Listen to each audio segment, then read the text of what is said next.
سبزے کو جب کہیں جگہ نہ ملی، بن گیا روئے آب پر کائی، دنیا کو خوشی کیوں نہ ہو غالب، شہ دیندار نے شفا پائی۔ تو یہ حد سے تجاوز کرنا ہے، لیکن اگر شاعری بھی ہو اور حقیقت کے دائرے میں بھی ہو تو وہ کمال ہے، وہ کمال ہے۔ جیسے اعلیٰ حضرت نے فرمایا، وہ کمال حسن حضور ہے کہ گمان نقص جہاں نہیں، وہ کمال حسن حضور ہے کہ گمان نقص جہاں نہیں، یہی پھول خار سے دور ہے، یہی شمع ہے کہ دھواں نہیں۔ یعنی اس میں کوئی شخص یہ نہیں کہہ سکتا کہ کوئی بات حقیقت کے خلاف ہے، عین حقیقت کے مطابق کہ شمع روشنی دیتی ہے لیکن دھواں بھی دیتی ہے۔ حضور وہ اجالے کا مظہر ہیں جہاں سے روشنی تو ملتی ہے، دھواں نہیں ملتا۔ تیرے آگے یوں ہیں دبے لچے فصحا عرب کے بڑے بڑے، کوئی جانے کے منہ میں زبان نہیں، نہیں بلکہ جسم میں جان نہیں۔ اس کے پیچھے واقعہ ہے کہ زید جو 98 سالہ شاعر تھا اور عرب کے شعراء کے ساتھ وہ آیا تھا رسول اکرم سے گفتار کے لیے، کہ اس کا اعتراض یہ تھا کہ قرآن حکیم میں کئی الفاظ ایسے استعمال ہوئے ہیں جو 500 سال پہلے استعمال ہوتے تھے، اب مستعمل نہیں ہیں۔ تو رسول اکرم نے جب کہا کہ تم میں سے جو سب سے زیادہ عربی جانتا ہو وہ مجھ سے بات کرے، زید جب رسول اکرم کے سامنے آیا، رسول اکرم نے گفتگو کی تو وہ خاموش ہو گیا اور کہنے لگا کہ مجھے آپ سے مزید کوئی بات نہیں کرنی۔ کوئی شاعر حضور کے آگے بول نہ سکا تو اعلیٰ حضرت نے اس واقعے کو قلم بند کیا، تیرے آگے یوں ہیں دبے لچے فصحا عرب کے بڑے بڑے، کوئی جانے کے منہ میں زبان نہیں، نہیں بلکہ جسم میں جان نہیں۔ تو یہ شاعری بھی ہے لیکن حقیقت کے عین مطابق ہے، اور حقیقت کے عین مطابق کیوں ہے کہ اعلیٰ حضرت خود فرماتے ہیں، نعت گوئی میں نے قرآن سے سیکھی، یعنی احکام شریعت رہے ملحوظ۔ جس نے قرآن کو معیار بنایا ہو اور اس کے بعد پھر شاعری کی ہو تو اس کی شاعری میں غیر شرعی پہلو کا امکان خود رد ہو جائے گا، خود دور ہو جائے گا، کیونکہ وہ ان کی شاعری کا معیار وہ قرآن ہے۔ رہے نعت میں رہبر کی گر حاجت ہو، اب یہ تو ایک قرآن ہے، ضابطہ ہے جس سے شاعری کی جا رہی ہے۔ پھر اعلیٰ حضرت فرماتے ہیں کہ اس کتاب کے ساتھ رہبر بھی چاہیے ہوتا ہے، تو کتاب سے تو میں استفادہ کر لوں گا لیکن کوئی رہبر، کوئی استاد کہ جس سے شاعری میں استفادہ کیا جائے، تو اعلیٰ حضرت نے شاعری میں رہبر بھی بتایا ہے کہ رہبر کون ہے۔ رہے نعت میں رہبر کی گر حاجت ہو، نقش قدم حضرت حسان بس ہے۔ یعنی اگر آپ حضرت حسان بن ثابت رضی اللہ تعالیٰ عنہ کے نقش قدم کی پیروی کرتے ہیں تو یہی نعت کے معاملے میں کار رہبری یہ حضرت حسان سے تعلق انجام دے گا۔ تو حضرت حسان بن ثابت رضی اللہ تعالیٰ عنہ سے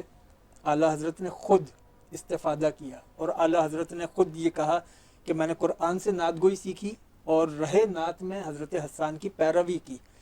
اب استفادہ وہ کیسے کیا اعلیٰ حضرت نے؟ حضرت حسان بن ثابت کی ایک مشہور ربائی ہے، وہ احسن من کا لم ترقت عینی، آپ اتنا حسین ہیں، اتنا حسین میری آنکھ نے نہیں دیکھا۔ وہ اجمل من کا لم طالد نساء، آپ اتنے خوش جمال ہیں، اتنا خوش جمال کسی ماں کے ہاں تولد نہیں ہوا۔ خلقت مبرأ من کل عیب، آپ کی تخلیق ہر عیب سے پاک ہے۔ کأنک قد خلقت کما تشاء، آپ اتنے خوش جمال ہیں، اتنے خوش جمال پیدا ہوئے جتنا خوش جمال کہ آپ چاہتے تھے، جتنا حسن آپ چاہتے تھے اتنا حسن لے کر آپ پیدا ہوئے۔ دنیا میں کون انسان ایسا ہے جو اپنی مرضی سے پیدا ہو سکتا ہو؟ لیکن یہ آقا دو جہاں کی ذات والا صفات ہے، جو دنیا میں تولد بھی ہوں تو اپنی مرضی کا حسن لے کر پیدا ہوں، حسن حقیقی کے ساتھ جلوہ گر نہیں ہوئے، اتنا حسن جتنی تاب دید رہے، آنکھوں میں برداشت رہے، ورنہ حسن مصطفیٰ کو کون آنکھ برداشت کر سکتی تھی۔ ایک جانب حضرت حسان بن ثابت کا یہ شمائل کا مضمون، اور پھر اعلیٰ حضرت نے اپنی مشہور زمانہ نعت میں حضرت حسان بن ثابت کے اسی مضمون کو اپنے رنگ میں بیان کیا۔ حضرت حسان نے کہا تھا وہ احسن من کلم ترقت تو آئی نہیں، آپ اتنے حسین ہیں، اتنا حسین میری آنکھ نے دیکھا نہیں۔ اب اعلیٰ حضرت کیا فرما رہے ہیں، لم یاتی نظیرک فی نظر، حضور میری نظر میں آپ کی کوئی نظیر نہیں ہے، آپ بے مثل بے مثال ہیں۔ وہی حضرت حسان والا مضمون، لم یاتی نظیرک فی نظر، میری نظر میں آپ کی کوئی نظیر نہیں، مثل تو نہ شد پیدا جانا، آپ کے جیسا تو کوئی پیدا ہی نہیں ہوا، جگ راج کو تاج تورے سرسو، دو جگ کی سلطانی کا تاج آپ کے سر اقدس پر جچتا ہے تجھ کو شہ دو سرا جانا، ہم نے تو آپ ہی کو دونوں جہانوں کا سردار جانا ہے۔ یہ ہے پیروی نقش قدم حسان، ماشاء کہ اللہ۔ ایک جانب قرآن کی روشنی میں جب نعت کہی، حقیقت کے دائرے میں بھی رہے، حد سے تجاوز بھی نہیں ہوا، کہیں بات حقائق کے منافی بھی نہ ہوئی، اور ادب احترام میں ایک تقلید قائم رہی، اور تقلید بھی اس کی جو صحابہ کرام میں بہت سارے شعراء تھے، 40-42 شعراء تو وہ ہیں جن کے کلام موجود ہیں، صحابہ کرام میں جو شخصیت شاعر دربار رسالت کہلاتی ہو، ویسے تو کئی صحابہ کرام شاعری کر رہے ہیں، لیکن ایک صحابی جن کو یہ شرف حاصل ہے شاعر دربار رسالت، تو ان سے حضرت حسان بن ثابت نے رہبری لی، قرآن سے استفادہ کیا، اور یوں ہدایت بخشش بنتا چلا گیا۔ اور ہدایت کے بخشش پہ اگر ہم بات کریں تو علامہ صاحب، ہدایت کے بخشش مختلف زبانوں میں ٹرانسلیٹ ہو چکا ہے، اور بالکل۔ ریسنٹلی ٹرکش لینگویج جی میں جی بھی اس کو ٹرانسلیٹ، تو اس سے بھی اندازہ ہوتا ہے کہ شاعری کے لیے موضوع کا چننا اور اس موضوع کو حقیقت کے رنگ میں بتانا کتنا امپورٹنٹ ہے، اور اعلیٰ حضرت نے اس سے ان کے تمام کلام اس سے مستفید ہیں۔ دیٹ از دا ریزن کہ وہ اب مختلف لینگویجز میں بھی کنورٹ ہوتے جا رہے ہیں۔ بالکل، شعر جب، شعر ہی نہیں بلکہ نثر بھی جب ایک زبان سے دوسری زبان میں جاتی ہے تو وہ اپنا اصل حسن قائم نہیں رکھ پاتی، جب چاہے نثر کا ترجمہ ہو یا شعر کا ہو۔ لیکن اعلیٰ حضرت کی شاعری کو دیگر زبانوں میں جو ترجمے کیے جا رہے ہیں اس کا ایک سبب ہے، وجہ یہ کہ اگر شاعری صرف قافیہ، ردیف اور بحر کا نام ہے تو پھر دیگر زبان والوں کے لیے اس میں کوئی دلچسپی نہیں ہے، لیکن اگر شاعری علم ہے، عرفان ہے، اگر شاعری قرآنیات ہے، اگر شاعری احادیث کا فیضان ہے، اگر شاعری تاریخ ہے، تو پھر ہر زبان والے کو اس کی ضرورت ہے۔ ماشاء اللہ۔ تو وہ قافیہ اور ردیف کو تو نہیں سمجھ پائیں گے دیگر زبان والے، لیکن اس کے کانٹینٹ کو ضرور سمجھ لیں گے کہ اس میں جو بات کہی گئی ہے وہ کیا ہے۔ علامہ صاحب، شاعری کو ڈفرینٹ لینگویجز میں ہم دیکھتے ہیں ہوتے ہوئے، لیکن اعلیٰ حضرت کی شاعری کو تمام لینگویجز میں کنورٹ ہوتے ہم دیکھ رہے ہیں، اور ابھی ریسنٹلی ٹرکش لینگویج میں بھی کنورٹ ہوا ہدایت کے بخشش، جو کہ ایک بہت بڑا خزانہ ہے حضور پاک صلی اللہ علیہ وآلہ وسلم کی شان میں جو اعلیٰ حضرت نے کہا۔ آپ کیا سمجھتے ہیں کہ اس طرح لینگویج میں کنورٹ ہونے سے کیا شعر کا صحیح مقصد پورا ہوتا ہے جب وہ دوسری زبان میں کنورٹ ہوتا ہے؟ جب نثر ہو یا نظم ہو، جب اس کا ترجمہ ہوتا ہے تو جو اصل تحریر کا حسن ہوتا ہے وہ تو ترجمے میں منتقل نہیں ہوتا، لیکن اس کا مواد، اس کا کانٹینٹ وہ منتقل ہوتا ہے۔ یہی وجہ ہے کہ ہر شاعر کی شاعری کو دیگر زبانوں میں ترجمہ کرنے کی ضرورت نہیں ہے۔ آپ یہ دیکھیے کہ کتنے شعراء ہیں، بڑے بڑے شعراء، لیکن دیگر زبانوں میں ان کا ترجمہ کیوں نہیں ہوتا؟ اس لیے ترجمہ نہیں ہوتا کہ جب ترجمہ ہوگا تو شاعری کا حسن ختم ہو جائے گا، تو اگر شعری حسن کے علاوہ اس میں کچھ ہے پھر تو ترجمے کی ضرورت ہے،